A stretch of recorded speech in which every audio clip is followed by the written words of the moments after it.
So Donnie McDumperpants has eliminated cashless bail in Washington, D.C. Y'all, right now, President Trump is signing an executive order right now live saying no cash bail. What does this mean? Basically, if you don't have the cash on hand to bail out of jail, guess what? You're not getting out. So you know how some people put up their house or some people get out on their own recognizance, I believe is what it's called. You can no longer do that. You have to have cash to get out. Now, this reform has been in place like since the 90s, I believe since 1990. But President Trump actually threatened like places like Washington, D.C., saying that if you continue to do cashless bail, you will lose federal funding. And you know who's really going to suffer? Unfortunately, Black and brown, because once again, the financial deficit is crazy. And most of the time, they don't have the money to bail out. So whether it is you went to jail because you fought or you went to jail because of some other crime that you've committed that's bigger, if you don't have the cash to bond out, you will not be getting out of jail according to this executive order. So let me know what you think about that down in the comments below. Is this a win for being hard on crime, or is this once again pushing our low income people further and further down in the barrel? Well, Donald Trump got down to brass tacks in the Oval Office this morning by signing some executive orders. The first one was eliminating no cash bail, which, who thought of no cash bail? Like, what is the purpose of that? Especially for people who commit or are charged with felonies. Like, why would you have no cash bail? That makes zero sense to me. The other one was an executive order saying that you are no longer allowed to burn our American flag. Do you want to discuss that? Sure. So what the executive order does, sir, it charges your Department of Justice with investigating instances of flag burning, and then where there's evidence of criminal activity, where prosecution wouldn't fall afoul of the First Amendment, and instructs the Department of Justice to prosecute those who are engaged in these instances of flag burning. And what the penalty is going to be, if you burn a flag, you get 1 year in jail, no early exits, no nothing. You get 1 year in jail. If you burn a flag, you get, and what it does is incite to riot. I hope they use that language, by the way. Did they? Incitement. Incite to riot. And you burn a flag, you get 1 year in jail. You don't get 10 years, you don't get 1 month. You get 1 year in jail, and it goes on your record. That's right. If you're caught burning our American flag, straight to jail, straight away. And you're going to be there for a year, so get comfortable, because he's not going to allow you to burn the American flag anymore. Which I'm sure there's going to be some sort of First Amendment people in here being like, that's against our First Amendment rights. But listen, Donald Trump rarely does things that he's not going to succeed in. So I would say the no burning the flag thing is going to be here to stay. Look, I agree with the last speaker over there. I really do think the issue of banning flags is not going to be taken seriously. But hey, just like any other country or just as an American citizen, I think banning the flag is somehow disrespectful in a way, even though you are trying to pass a message. I mean, we're supposed to love our country now.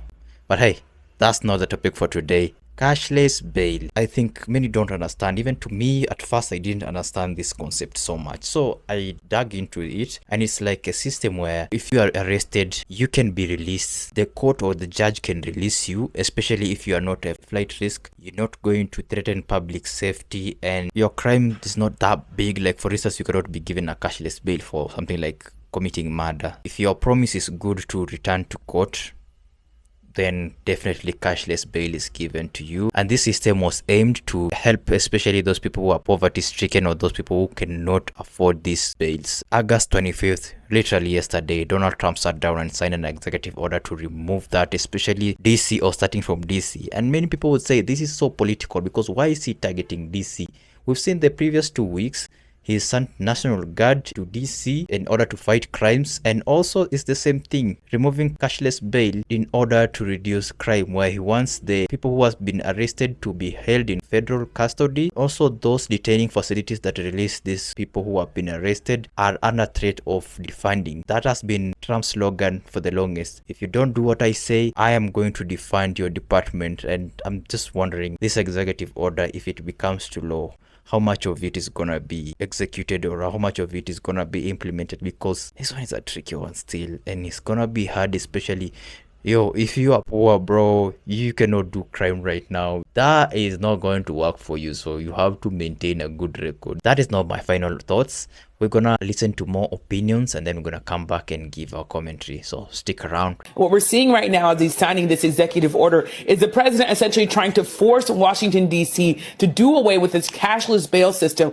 Essentially, what cashless bail says is that if you are someone who is charged with a crime, money is not going to be the reason that why you're free or not free. It's going to be whether or not you are someone who's seen as violent or as a flight risk. It gives judges the discretion to do that. The president is also going to be signing a second executive order targeting nationwide cashless bail. And that's going to be looking at states like Illinois, which of course has Chicago. It's a place that the president has targeted over and over again. And what that executive order says is that the president wants his staff to go through and find every jurisdiction, every state that has a cashless bail system. And then he wants to find federal grants or programs or a way for the federal government to take money away from those states or cities to try to force them to end their cashless bail system. So Dump just signed an executive order today to end cashless bail. Now, for those of you who may have read or heard the headline, let me explain to you what this means. Cashless bail is when a judge can make the determination to release someone before a trial and decide whether they're a risk to the public or whether they're a flight risk. And they do that versus taking a monetary form of payment for bail. So remember how I said yesterday, it's not necessarily about black and white, it's about class consciousness. And everybody needs to get that through their head. And the reason why I made the statement about class consciousness is this is about money. It is about wealth and protecting the wealthy. That's why y'all ain't never getting them Epstein files. When you have cash bail, it requires you, the defendant, to have to pay a certain amount to be released from jail. The bail is supposed to act as a financial guarantee that you will be there in court for trial. So when it comes to cash bail for communities that are marginalized, like the unhoused, folks who are impoverished, or folks that just don't have access to that extra capital because the cost of living is egregious and people are living paycheck to paycheck. That means your detention in jail becomes longer. You have to stay. Meet Khalif Browder, who spent 3 years on Rikers Island with no conviction. 2 out of the 3 years that he spent on Rikers Island was spent in solitary confinement because he could not afford to pay a $3,000 bail. And it was only after his case gained national attention that he was released and sent home. And the charges were dropped.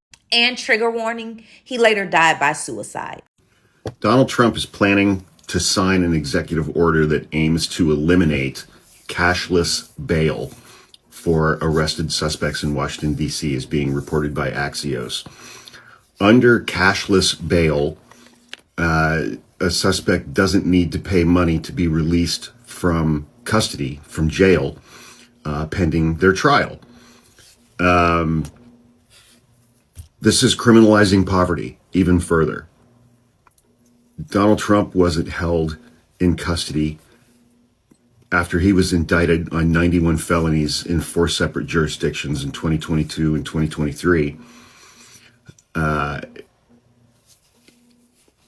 When you get arrested for low-level offenses and you're poor, if a judge sets your bail or your bond at $1,000 so that you can remain free pending your trial, if you're poor, $1,000 might as well be $1 million, and you will remain in jail pending your trial because you are poor. This obviously disproportionately affects Black and brown Americans, people of color, people who don't have the same economic privilege as people who look like me. It's criminalizing poverty, and it's yet one more example of the racist policies that Donald Trump is imposing on Washington, D.C. and is about to bring to other blue cities throughout the country. Here's some more news and information that you absolutely should know. President Donald Trump plans to sign an executive order today that's going to end the cashless bail system in Washington, D.C. as part of his efforts to crack down on crime in the nation's capital. A White House official actually confirmed that to The Independent, according to The Independent today. Now, the planned executive order, actually, it was reported by Axios first. That's why I read it this morning. Direct laws.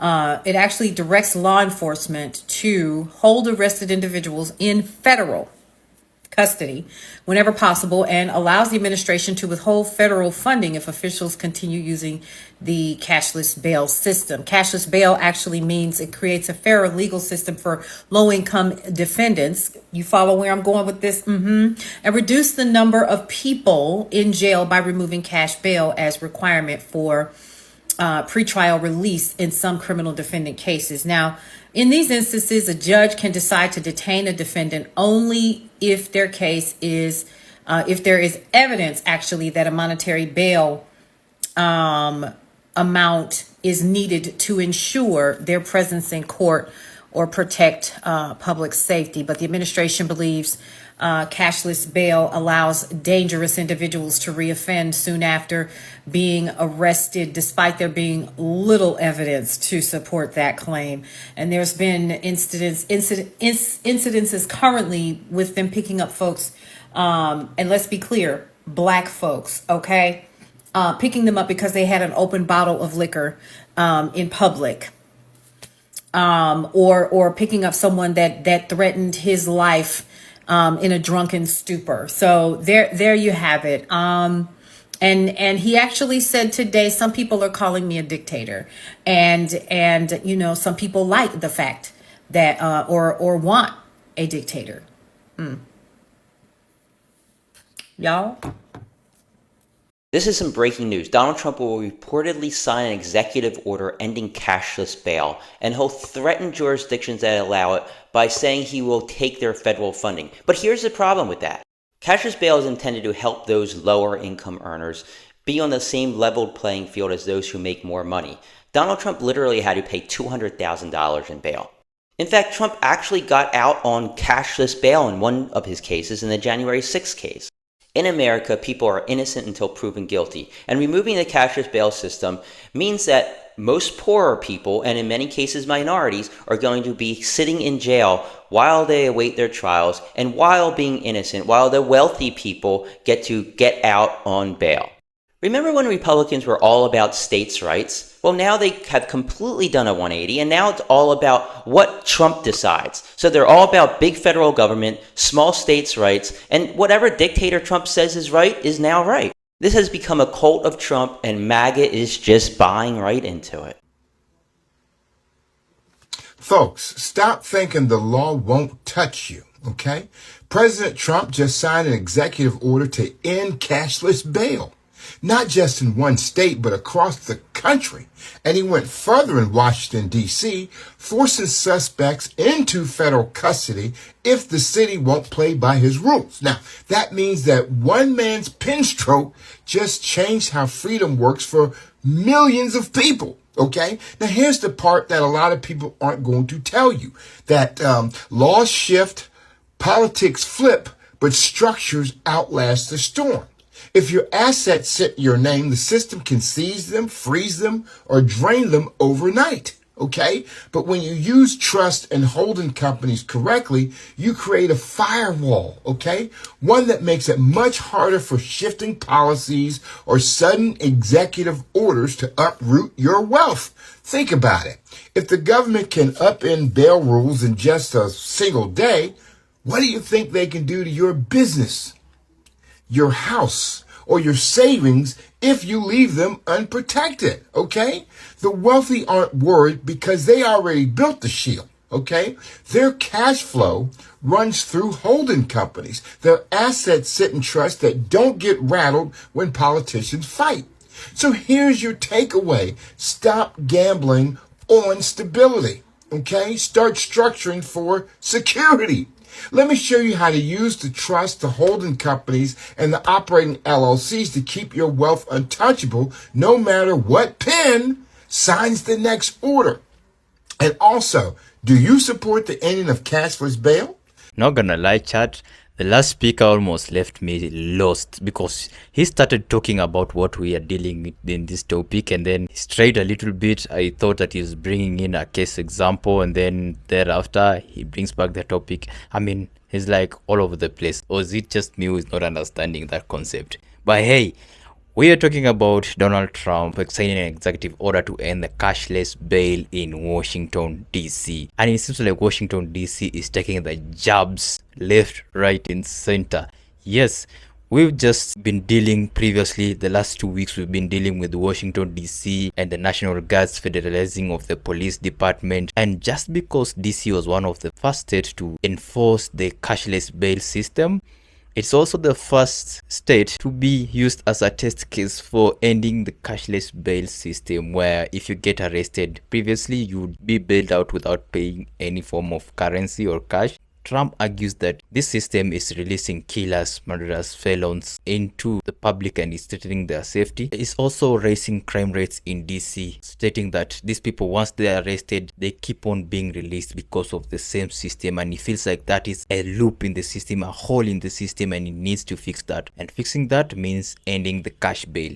While some might say that this is the right way to go or the right step to take, others feel, especially critics, feel like this is compromising the ability to follow the due process, and it also means that this is targeting the poor communities in the United States of America. Others feel like it's the black and brown communities that are being targeted, yet crime rates in DC, Illinois, and these other states have been on the dip or has been declining. We've seen that in the previous videos where people or statisticians have claimed that crime rates have been dropping in these areas, and they don't feel the need to weaponize this issue of bringing in National Guards, military, federalizing the police department, now removing the cash bail. They don't feel like this is the right step to take, and there would have been just better policies to implement rather than the ones that Donald Trump and his administration are putting in right now. So others are saying that if people are being arrested and not being given cash bail, they're just being given normal bail and they cannot afford this, then prisons in America are gonna become full and overcrowded, which does make sense in a way, but also